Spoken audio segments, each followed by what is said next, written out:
Ayon po sa isang survey, nearly 9 in 10 want Sara Duterte to address impeachment charges. Magandang araw po sa inyong lahat. Naimbag nga aldaw kenyayo amin and welcome sa Usapang Tito Manny. Hindi pa rin po namamatay ang issue tungkol sa ginawa ni Senate President Chis Escudero sa pagpapaliban na naman ng impeachment trial ni Sara Duterte. Mula June 2, ito ay ginawa niyang June 11 na ikinadismaya ng napakaraming Pilipino. At ngayon siya po ay inuulan ng batikos. Pero knowing Chis Escudero, wala po siyang pakialam dyan. Dahil nung una pa man, nung February na dapat ay nasimulan na ang impeachment trial, ito ay ginawa niyang July. Umani rin po ng samot-saring batikos si Chis Escudero, pero nanindigan siya, wala siyang pakialam, at nasunod yung kanyang gusto. Ngayon naman, June 2 na dapat ang simula ng impeachment trial sa pagbasa ng mga charges against VP Sara, bigla niya itong pinagpaliban. Kaya ang dami po ngayon na naaamoy si Chis Escudero na parang may something. Ganun ba, Chis Escudero?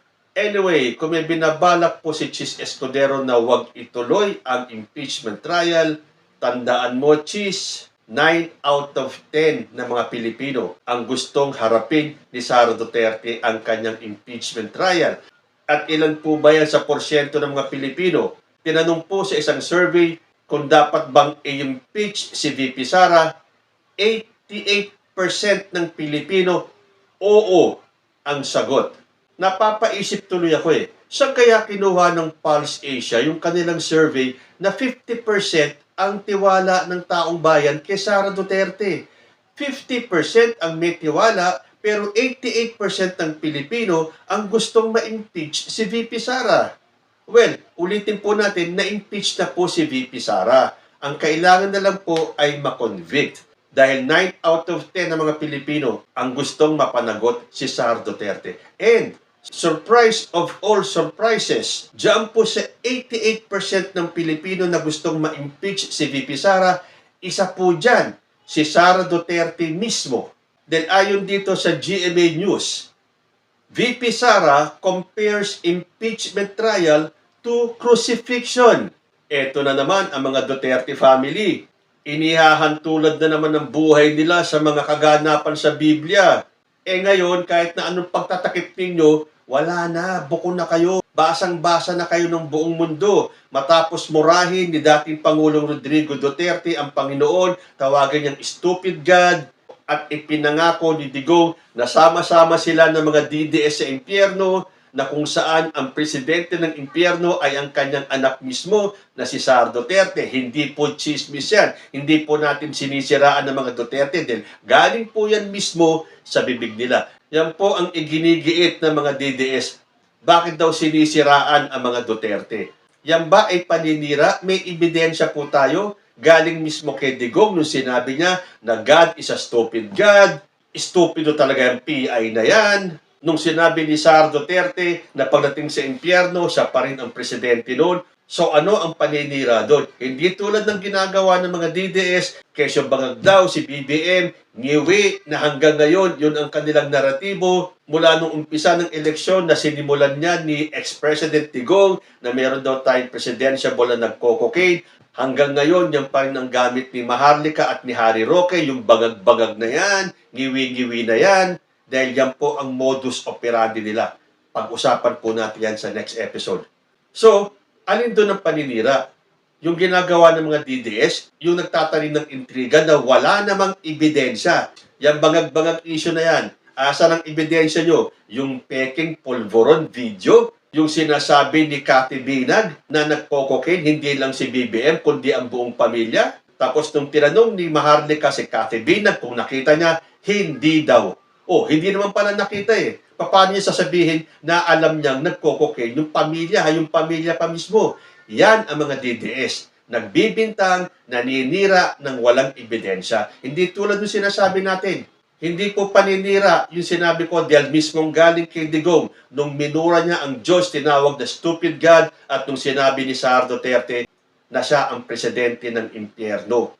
Yan, dapat kung kayo ay magbibintang, kailangan nyo maglabas ng resibo. Ngayon naman, yung impeachment trial daw ni Sara Duterte, hinahalin tulad niya naman sa crucifixion.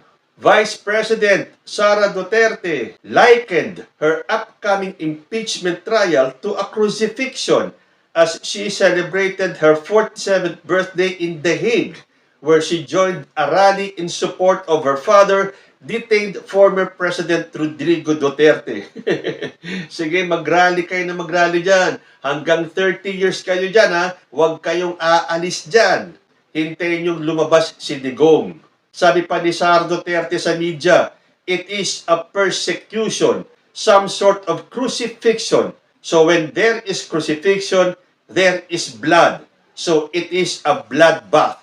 My bloodbath. So yun daw ang ibig sabihin ni Sara Duterte sa bloodbath. Dahil sabi niya, para siyang pinapako sa krus. Siyempre, pag pinako ka sa krus, may dadanak na dugo. Yun daw yung kanyang bloodbath. Doon daw sa mga hindi nakaintindi sa sinabi niyang bloodbath, yan daw. Crucifixion daw kasi. Yung pagpe-persecute sa kanya ng gobyerno. Lahat ng DDS na may atraso sa gobyerno, sinasabi persecuted sila. Mula kay Kibuloy, persecuted daw siya, kay Digong, persecuted siya, kay Tevez, persecuted siya, kay Harry Roque, persecuted siya, kay Sara Duterte, persecuted siya. Pero yung paninira nyo kay President Bongbong Marcos, hindi ba some sort of persecution yon? Mula umpisa hanggang ngayon, hindi nyo tinitigilan ng presidente natin. 3 taon nang wala kayong sawang paninira.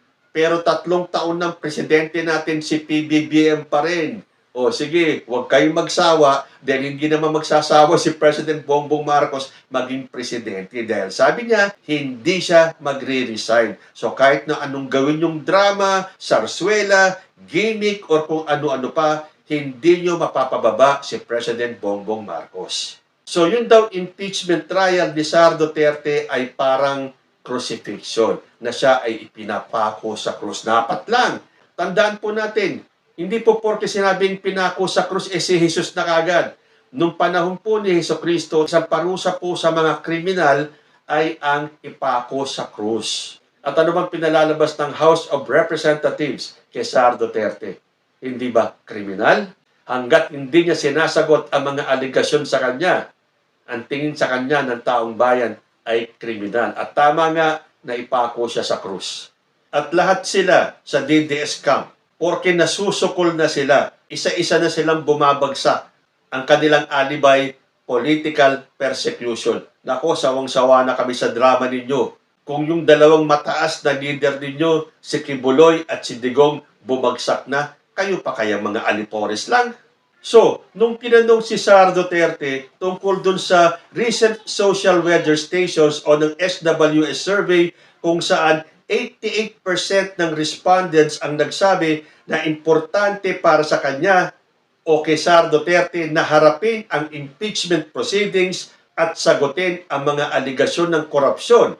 Ang sagot ni Sara Duterte ay totally agree. Kasama ako doon sa 88% na yan. Biglang kasama na ngayon si Sara Duterte doon sa 88% na nagsasabing oo, dapat ma-impeach si Sara Duterte. Oo, dapat harapin niya yung mga aligasyon ng korupsyon sa kanya.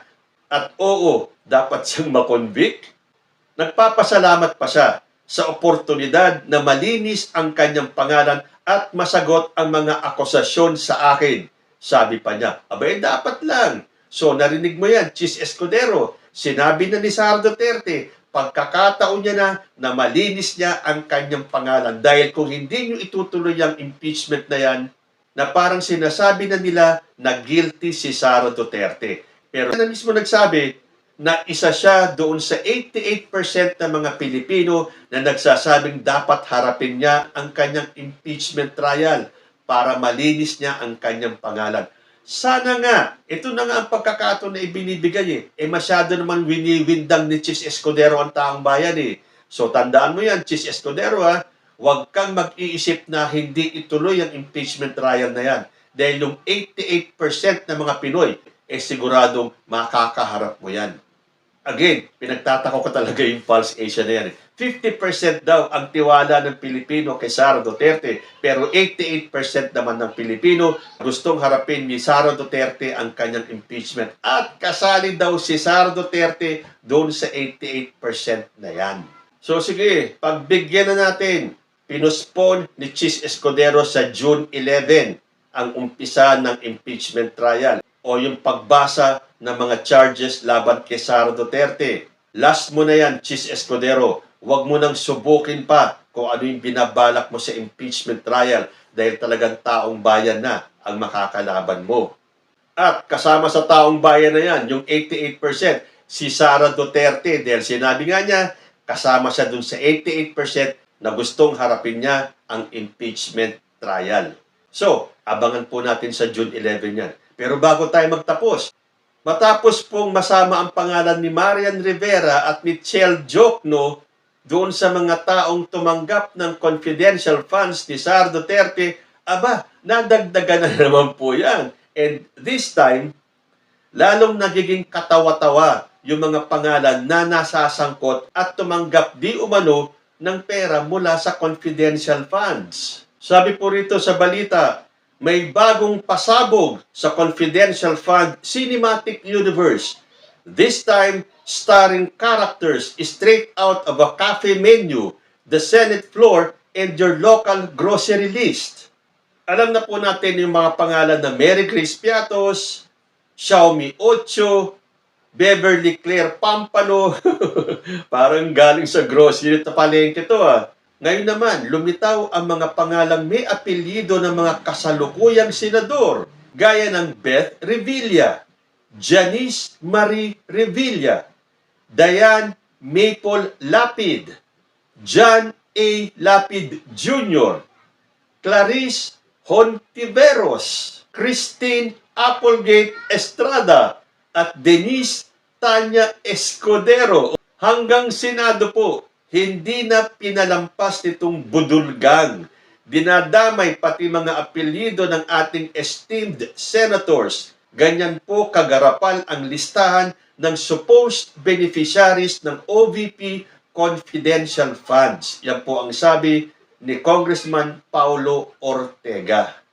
At kung hindi pa daw sapat yung mga apelyido ng mga senador, meron pa daw Team Amoy Asim. Dahil may mga pangalan tulad ni Amoy Amoy Liu, Fernan Amoy, at Jog de Asim. Ay, talaga oo. These irregularities are too glaring to ignore. These names from supposed budolgang call for a deeper look. Hindi na po biro ito. Kung wala silang maipakitang ebidensya na tunay ang mga taong ito mismo ang magiging matibay na ebidensya laban sa kanya sa impeachment trial. Kayo po, ano ang masasabi ninyo? Comment lang po down below and I will see you in my next video. Diyos, ti Agnina.